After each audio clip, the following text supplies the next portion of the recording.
This Halloween night, why not go back to 1934 with the great Fay Wray, Jack Holt, and Dorothy Burgess? Black Moon is one of my favorite golden era horror films that's yet to get its proper due, even among rabid horror fans. The film gets overlooked left and right despite the fact that it's more effective than the similar-minded White Zombie.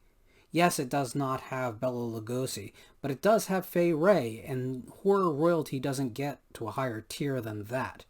Fay Wray was on an incredible journey through the 1930s. King Kong, obviously, but also The Most Dangerous Game, and the third part of that trilogy of greatness, in my opinion, is Black Moon.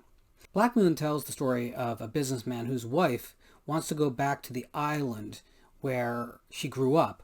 Her parents were murdered during a voodoo ritual, which we never get to see, we only get to hear about, and that's important because it allows us to fill in a lot of gaps and leaves the mystery alive for the runtime of the feature.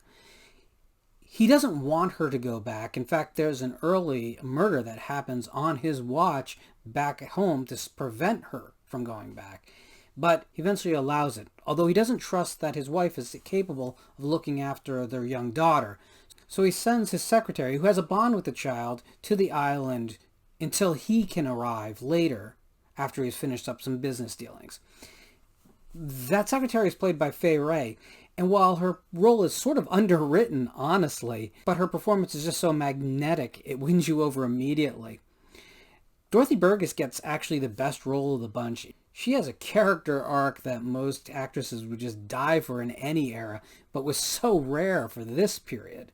She rides a wave between innocence and villainous and a victim of culture, and there's a whole lot going on with her character, and yet she manages to bring a certain aspect of tragic heroine to it, even at her most devious moments. The film does, of course, not age particularly well in its treatment of indigenous people and African Americans, but it's really no worse than any other film of that time.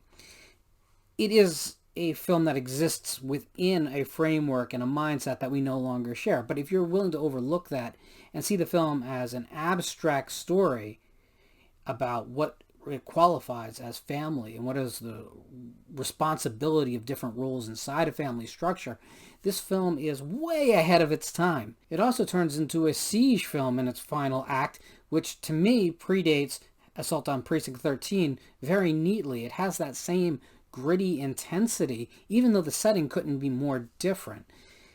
It's an amazing film told at the height of the powers of its three leads. Jack Holt is really, really good in this. Even if the role is a little vanilla, he still shines. Fay Wray is at the height of her power. She had an amazing run in the 1930s, and this film is by all means just on the same tier of excellence as her better-known classics. But Dorothy Burgess is really the shining star of this thing. She has the best role. She has an amazing performance. And at the end of the day, this pre-code horror film deserves a lot more notice. So why not seek it out this Halloween?